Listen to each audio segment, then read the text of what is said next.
Welcome to Coffee Commerce. My name is Sean Ramett and I'm the grandson of a coffee farmer from Guyana, South America. On Coffee Commerce, we talk about the stories behind coffee as they relate to business, ideas, and culture. We've been talking about London coffee houses, and we just recently finished an episode on Jonathan's Coffeehouse. Another popular coffee house in that day was one founded by Thomas Garraway's. Garraway'S Coffeehouse opened in Exchange Alley, similar to Jonathan's. Garraway's was situated at 32 Cornhill after the rebuilding of the Royal Exchange area following the fire of 1666. This was constructed on a grand scale. It was situated on a corner with various entrances into the coffee shop building, smaller rooms and a kitchen downstairs, and a large coffee room on the main level. After another fire in 1748, it was rebuilt again. It finally closed in 1866. Now a memorial plaque is left on the original site, and there's a panel on the door at 32 Cornhill. It depicts the scene in the coffee house. Garraway'S Coffeehouse, a place of great commercial transaction and frequented by people of quality. Exchange Alley was at the hub of the financial world in the City of London. It still exists today, lying between Cornhill and Lombard Street. It's not a single alleyway per se. It actually has no less than 5 entrances, 2 from Cornhill, 2 from Lombard Street, and 1 from Birchin Lane. The reference to the people of quality comes from A Journey Through England, in which the author mentions Garraway's as one of the 3 coffee houses that are celebrated in London in Exchange Alley, where people of quality who have business in the city and the most considerable and wealthy citizens frequent. But wealthy citizens were not the only ones to frequent coffee houses, even at Garraway's.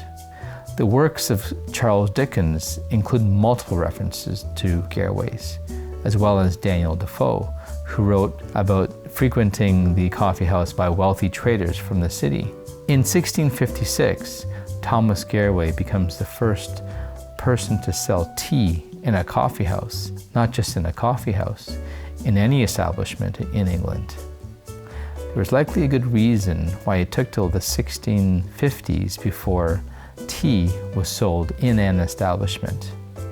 Tea in those days cost between almost £1 to £2.50 sterling per pound in weight, which was an enormous price. Based on inflation, that £2.50 sterling in 1656 would be equivalent to about £550 in today's value. This was an unbelievable sum of money for 1 pound of tea. As we have said before, different kinds of merchants patronize different coffee houses, and it would be no surprise that tea merchants would patronize Garraway's. Similarly to Jonathan's, many investors, especially from the South Sea bubble of the 1710s, were frequented at the Garraway'S Coffeehouse. Garraway's became known for their sandwiches as well, it being said that the sandwich maker spent 2 hours preparing each day for the daily food requirements at Garraway's. Garraway's was frequented by merchants and medicine men as well. Eminent doctors could be found in the coffee house, each one sitting at a particular table, surrounded by patients and surgeons and pharmacists of that day. This became so popular that fashionable physicians had special seating in the coffee house, in particular rooms where patients met and consulted with the doctors. As for the merchants, many of them met there to discuss business. In particular, it was a place of great resort in the time of the South Sea bubble, when hundreds, if not thousands, of investors went bankrupt as shares reached unsustainable levels, and the inevitable consequences were that people lost their entire fortune and the value of the shares. Garraway's was also a place where merchandise were sold by auction, determined by the time it took for an inch of the candle to burn, was a time that an item could be auctioned. At the commencement of the sale, the auctioneer would read a description of the goods and the conditions which they were going to be sold for. A piece of candle, usually an inch long, was lit and bidding started.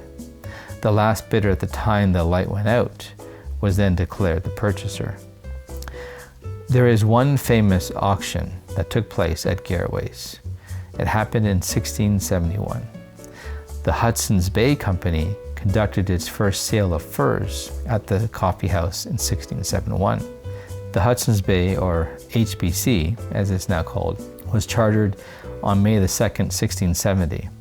It remains the oldest incorporated joint stock merchandising company in the English-speaking world. The Hudson's Bay's first fur sale, being at Garraway'S Coffeehouse, was a time of gala event. The auction was very high profile, drawing in the who's who from London. 27 lots of fur were sold during that time.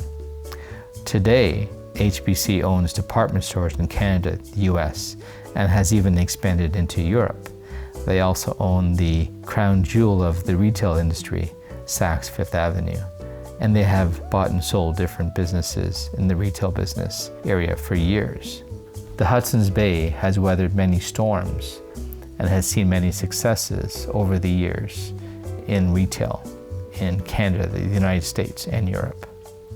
They remain a strong, iconic presence in retail. There have been other icons in other industries as well that have come out of coffee houses, but that's another story for another cup of coffee. Thank you.